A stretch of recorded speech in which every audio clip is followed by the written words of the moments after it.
Қориға сүресі.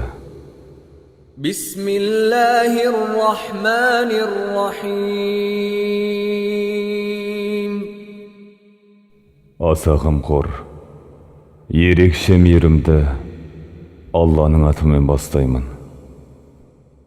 Ал-Қариа, Мал-Қариа. Зор уақиға. Ол зор уақиға не нәрсе? وما أدراك ما القارعة. Ол зор уақиғаның не екенін білесің бе? يوم يكون الناس كالفراش المبثوث.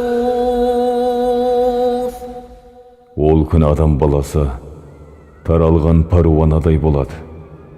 وتكون الجبال كالعهن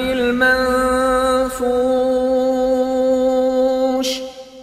Таулар түтілген жүндей болады. فأما من ثقلت موازينه. Міне сонда біреудің таразысы ауыр тартса, فهو في عيشة راضية.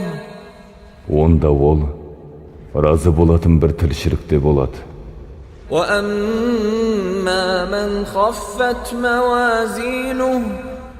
Ал енді біреудің таразысы жеңіл тартса, فأمه هاوية. онда оның орны хауия болады. وما أدراك ما هي. Ол хауияның не екенін білесің бе? نار حامية. Ол жалындаған от.